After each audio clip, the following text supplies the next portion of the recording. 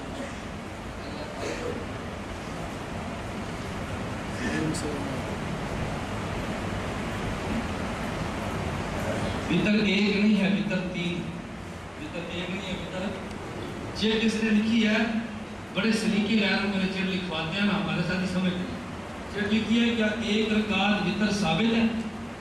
یہ غیر مقلدین کا ٹکوسلا ہے، یہ کیا ہے؟ کوئی آدمی آپ سے کہتی کھڑے ہو کر پیشاب کرنا ثابت ہے، آپ شروع کر دو، آپ نے فوراً کیا کہنا ہے؟ ثابت ہے، سنت نہیں نا، ثابت ہونا اور بات ہے، معمول ہونا اور بات ہے۔ ایک وطر کا ثبوت الگ بات ہے اور ایک وطر کا معمول ہے۔ اگر حدیث میں ایک وطر کی بات ہے، حدیث میں وطر اشارے کے ساتھ پڑھنے کی بات، نسائی شریف میں حدیث ہے، نبی پاک فرمایا کہ وطر دل کرے تو 9 پڑھو، چاہے تو 7 پڑھو، چاہے تو 5 پڑھو، چاہے تو 3 پڑھو، چاہے تو 1 پڑھو، وَإِن شَاءَ أَوْ مَا إِمَامًا، اور چاہے تو اشارے کے ساتھ پڑھو، حدیث میں تو اشارے سے ثابت، اشارہ کرو وطر، ثابت ہونا اور بات ہے، معمول ہونا اور بات ہے۔ حنفیت اور فقاہہ اسی کا نام ہے اور غیر مقلدیت دجل کا نام ہے، ثابت نہیں ہے۔ انشاءاللہ اللہ نے توفیق عطا فرمائی تو پھر کبھی بیان اس میں صحیح کہ ثابت اور معمول میں کیا فرق ہے۔ میری اور میری بیوی کی لڑائی ہوئی، اللہ لڑائی سے سب کو معمول ہے، لڑائی بھی بیوی نا، باہر کوئی نہیں سنتا، پسینہ فقیر ہمارے میرے گھر بیٹھی، میری اور میری بیوی کی لڑائی ہوئی تو میں نے غصے میں آ کر اس سے کہا تو میری طرف سے فارغ ہے، ہر فارغ، یہ ہر فارغ لفظ میں نے ڈانٹ ڈپٹ کے استعمال کیا، اتنا بڑا جھوٹ ہے، کیوں کیا؟ تاکہ وہ باز آئے۔ پھر چند منٹ بعد میں نے غصے میں آ کر اس سے کہا یہ تو تمہیں طلاق ہے، پھر میں نے کہا تمہیں طلاق ہے، تو 2 مرتبہ میں نے طلاق کہا، 1 مرتبہ فارغ کہا، یہ 3 طلاق، جب فارغ کہا تب بھی طلاق تھا، جب طلاق کہا تب بھی طلاق ہے، بس آپ جھوٹ بولتے ہیں کسی طریقے سے میرے لفظ ہیر پھیر ہو جائے، یہ 3 طلاقیں ہیں، اب یہ اس کی بیوی نہیں رہی، یہ کسی اور سے آپ نے کہا، اور وہ کسی وجہ سے طلاق دے دے جیسے اس نے دیا، وہ غصے میں آئے، وہ بھی کہہ دے فارغ ہے، پھر تم نکاح کر لو، جب تک وہ غصے میں نہیں آتا تمہارے پاس نہیں آتا، تم نے غصے سے نکال دیا تو پیار کے عوض کیا۔ اللہ ہم سب کو مسئلہ کی بات سمجھنے کی توفیق عطا فرمائے، الحمدللہ رب العالمین۔ تو بھی دعا ہوگی اور دعا کے بعد